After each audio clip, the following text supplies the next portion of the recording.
যার মানে নবী মুহাম্মদ সাল্লাল্লাহু আলাইহি সাল্লাম তোমাদের মধ্যে কোনো পুরুষের পিতা নয়, বরং সে হলো আল্লাহ প্রেরিত রাসূল এবং সে হলো সর্বশেষ ও চূড়ান্ত নবী এবং আল্লাহর সকল বিষয়ে সবকিছু জানেন। যেহেতু মুহাম্মদ সাল্লাল্লাহু আলাইহি সাল্লাম হলেন সর্বশেষ ও চূড়ান্ত নবী, তাকে শুধুমাত্র মুসলিম বা আরবদের জন্য প্রেরণ করা হয়নি।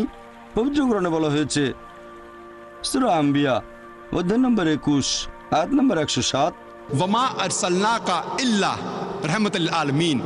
আমি তো তোমাকে প্রেরণ করেছি কেবলমাত্র বিশ্বজগতের প্রতি রহমত হিসেবে, সকল সৃষ্টির প্রতি রহমত হিসেবে, সমগ্র মানবজাতির প্রতি রহমত হিসেবে।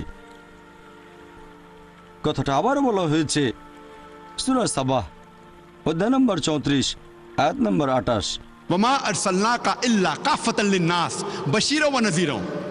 আমি তো তোমাকে প্রেরণ করেছি সমগ্র মানবজাতির প্রতি সুসংবাদদাতা এবং একজন সতর্ককারী হিসেবে, কিন্তু অধিকাংশ মানুষই এখনও এটা জানে না।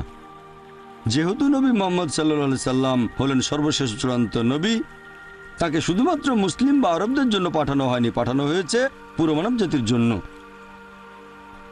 আর নবী মুহাম্মদ সাল্লাল্লাহু আলাইহি সাল্লাম সম্পর্কে ভবিষ্যৎবাণী পৃথিবীর সবগুলো প্রধান ধর্মের গ্রন্থগুলোতেই পাওয়া যাবে, এমনকি বাইবেলে উল্লেখ করা হয়েছে।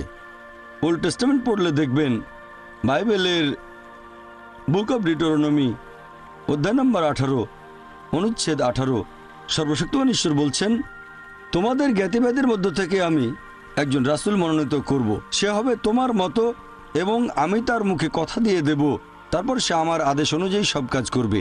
এই ভবিষ্যৎবাণী যেটা বলা হয়েছে ওল্ড টেস্টামেন্টে বুক অব ডিউটেরোনমি অধ্যায় নম্বর 18 অনুচ্ছেদ 18, আল্লাহ তাআলা কথা বলছেন মুসা আলাইহিস সালামের সাথে আর বলছেন, আমি একজন রাসূল মনোনীত করব তোমার জ্ঞাতি ভাইদের মধ্যে, সে হবে তোমার মতো, আমি তার মুখে কথা দিয়ে দেব এবং সে কথা বলবে আমার আদেশ অনুযায়ী।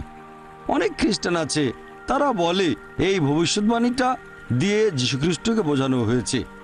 যদি তাদেরকে প্রশ্ন করি যে এই ভবিষ্যৎবাণীটা দিয়ে কিভাবে যীশুখ্রিস্টের কথা বোঝানো হয়েছে, তারা তখন উত্তরে বলবে, এখানে ভবিষ্যৎবাণীটাতে বলা হয়েছে, আমি একজন রাসূল মনোনীত করব তোমার জ্ঞাতি ভাইদের মধ্যে, যে হবে তোমার মতো, যে রাসূল আসবেন তিনি হবেন মুসা আলাইহিস সালামের মতো। আর খ্রিস্টানরা বলে যে মুসা আলাইহিস সালাম আর যীশুখ্রিস্টের মধ্যে সাদৃশ্যগুলো হচ্ছে যীশুখ্রিস্ট এবং মুসা নবী দুজনেই শান্তিতে থাকুন, তারা দুজনেই ছিলেন ইহুদি, তারা দুজনেই যীশুখ্রিস্ট এবং মুসা নবী তারা শান্তিতে থাকুন, তারা দুজন